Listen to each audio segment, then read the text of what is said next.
What's up, YouTube? You guys have been waiting on this video for quite some time. I've probably had thousands of questions regarding my biological compost tea recipe, and instead of just giving the recipe out, considering the fact that most of the ingredients are kind of hard to get, if not just not accessible at all for most of you, or at least the really key ingredients in my tea, that's why I decided to kind of figure it out and make a compost tea bag. So this is shelf stable for a few days, long enough for me to mix it and ship it the next day for you guys to brew your batch and get your garden inoculated so you can start seeing the same results that I'm getting in my gardens. So with that said, let me go into a little detail about the bag, how to use it, and give you some information on how you can get your hands on one. Alright, so I am losing light really quick, so let's try and get this done. Biological compost tea bag. You've got this nice burlap sack. This is going to be the tea bag. You'll brew it in this. There's actually a couple different options on how you can use it, how you can brew it. So you open it up, just a little drawstring thing. Just open it up. There's a plastic bag that has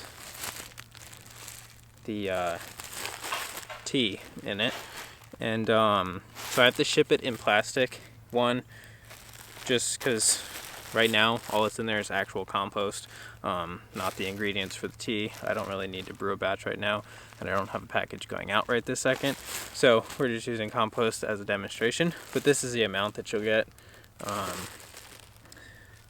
It will basically fill the sack quite a bit.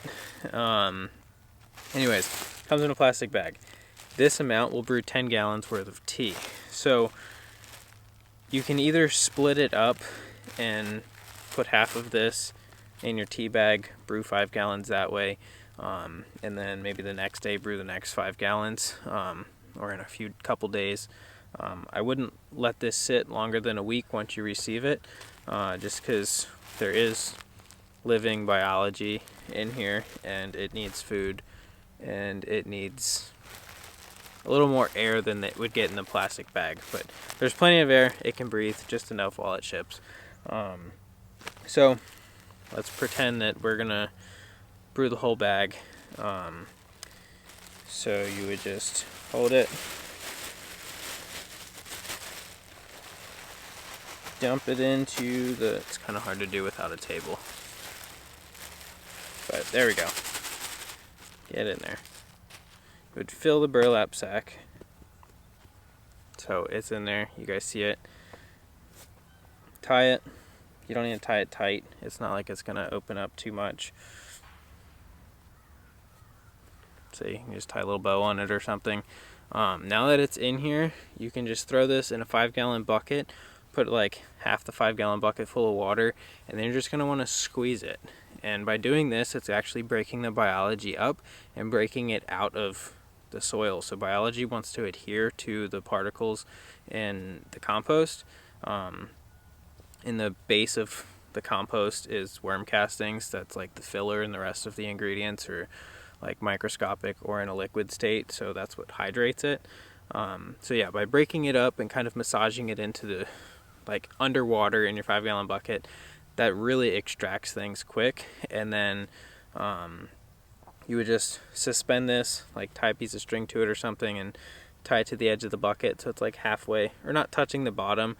And then if you have a bubbler, you can bubble it overnight, and that kind of helps breed some of the bacteria, the good bacteria that's in it, and really just strengthens your tea. But you don't have to do that. I actually don't do that too often.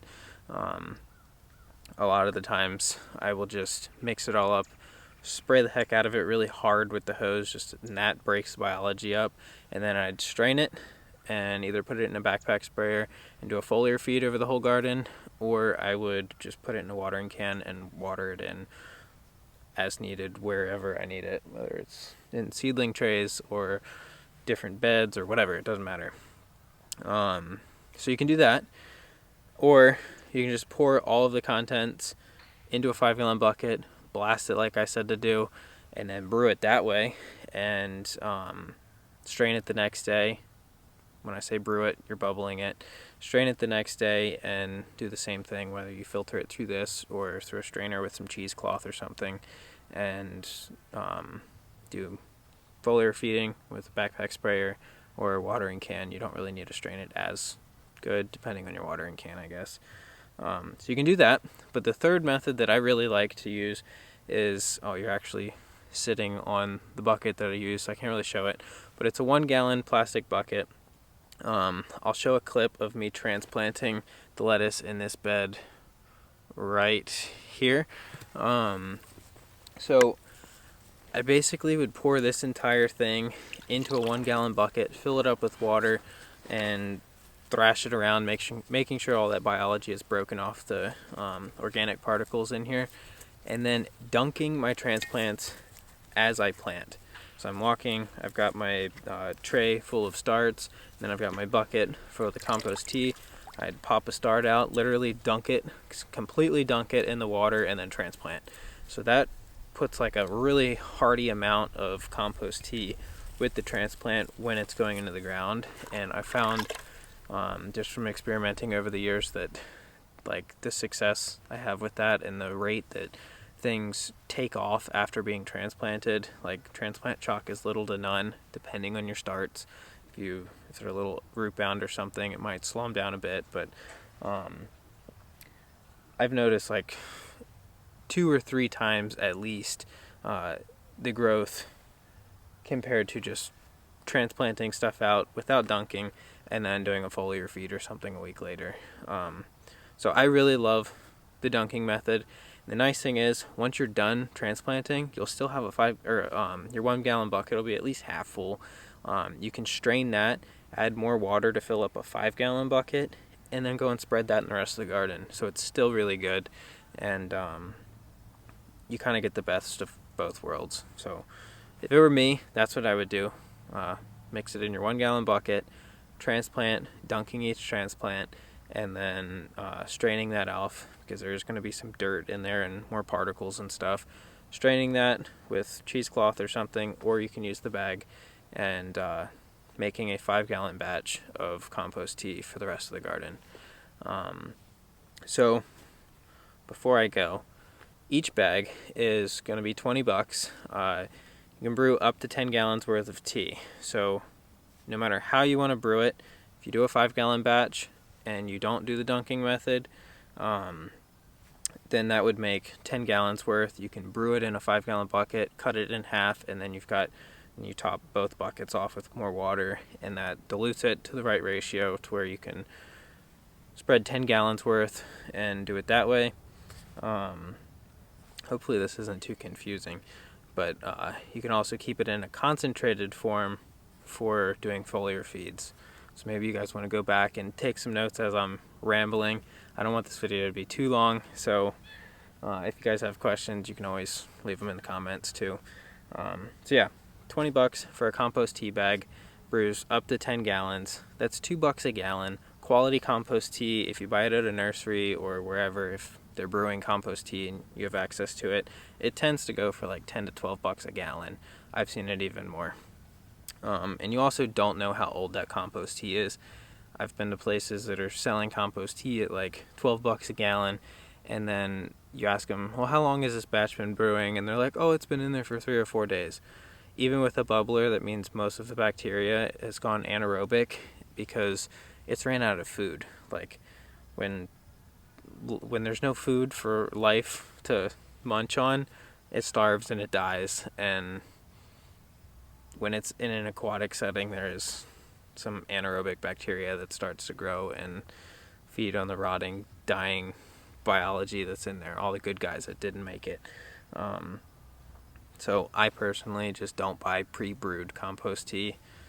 Brewing it yourself is the best way to go, and since it's kind of hard to get the stuff for you to brew my tea, this is the next best thing. And when you buy a bag of compost tea, you're supporting me, which is extremely appreciated. I've been putting information out for quite a few years now, and so many people have asked how they can support me, and people have said, oh, do a GoFundMe and do all these things, maybe make t-shirts or something. I'm not really a t-shirt kind of person, but might have to bite my tongue because I am thinking about slapping my logo on some stuff, but we'll see. But anyways, yeah, I'm not the type of person to have my hand out. If I'm gonna try and raise money for myself or whatever, I like to have something to offer. So this is it. This is how you can support me while getting the same results I get out of my garden in your garden. So if you're interested, you can email me. My email is growingbacktoeden@gmail.com. You can either email me there. I don't know if you can send messages on YouTube. I don't believe so. But you can send me a message on Instagram or even Facebook through Messenger or whatever. And I'm Growing Back to Eden on both of those.